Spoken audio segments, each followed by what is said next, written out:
E aí, se preparem, porque a gente está prestes a começar uma aventura, uma investigação de verdade sobre uma coisa que está em todo lugar, o tempo todo, mas que, sabe, a gente nem sempre percebe: o passado. Essa pergunta parece meio maluca, né? Mas para pensar um pouquinho. Viajar no tempo não é só coisa de filme, não.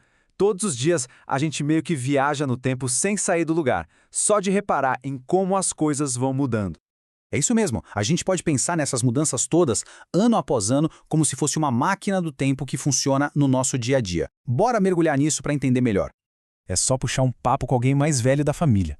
Nossa, eles contam cada história de uma época que nem existia internet, videogame, às vezes nem TV tinha em casa direito. A vida era totalmente outra, sabe? Com outras brincadeiras, outros jeitos de viver. Era literalmente um outro mundo.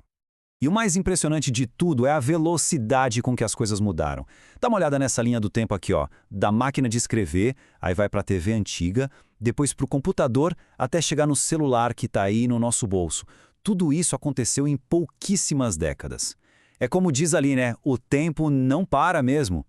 E essa transformação toda não rola só com os objetos, não. Olha só que coisa incrível essa comparação.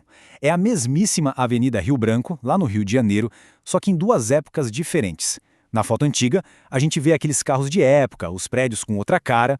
Já na foto de agora, o cenário é completamente outro. É a mesma rua, mas parece que a gente está olhando para dois lugares de planetas diferentes. Ok, beleza. A gente já entendeu que tudo muda. Mas por que a gente deveria se importar com essas coisas que já passaram? Para que ficar olhando para trás? A resposta está na própria palavra: história. Ela vem lá do grego e olha que legal, não significa coisas velhas, significa procura, investigação. Então, a parada é a seguinte: estudar história não é ficar decorando um monte de data, mas sim investigar o passado para a gente conseguir finalmente entender o mundo em que a gente vive hoje. E essa investigação ajuda a gente a responder umas perguntas bem importantes. Tipo, por que a gente fala português? Por que nosso prato típico é arroz e feijão? Ah, e por falar nisso, sabia que até o teclado que a gente usa hoje é uma herança do passado? Pois é, a ordem das letras foi criada daquele jeito para as máquinas de escrever antigas não travarem. Imagina só, um problema lá do passado define como a gente digita hoje? Isso mostra como entender de onde a gente veio ajuda a gente a entender quem a gente é. Tá. Se a história é uma investigação, quem são os investigadores? Bem, eles são tipo uns detetives. Detetives do tempo. Os historiadores são exatamente isso, os profissionais, os especialistas em desvendar esses mistérios todos. Eles não têm uma máquina do tempo de verdade, mas usam um monte de método científico para pesquisar e entender como é que as pessoas viviam, o que elas pensavam, como se organizavam lá atrás. E o trabalho deles segue um método bem parecido com o de um detetive de filme, saca? Primeiro eles fazem perguntas. O que será que aconteceu aqui? Por que isso mudou?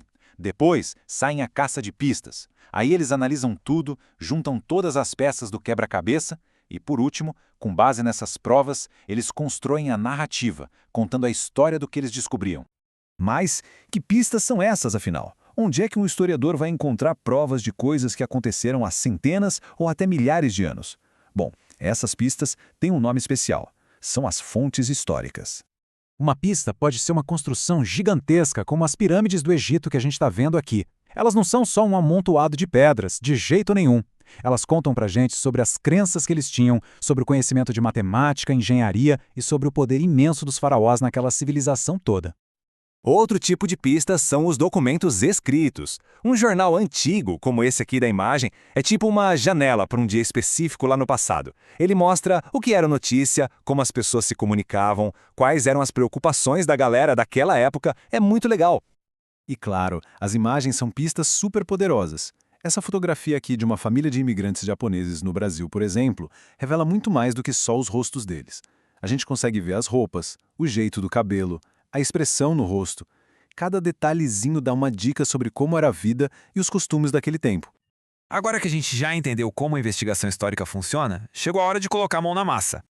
E o mais legal de tudo é que a história não está trancada no museu ou escondida só nos livros. Ela está por toda parte, no nove de uma rua, na cara de um prédio antigo aí do bairro, nas fotos guardadas na casa da avó e, claro, nas histórias que a nossa família conta. Então, fica aqui o desafio. Lembrem-se, a história é uma investigação. A partir de agora, comecem a andar por aí com um olhar de detetive. Que pistas sobre o passado será que dá para encontrar aí na sua casa, na sua rua, na sua cidade? A aventura tá só começando.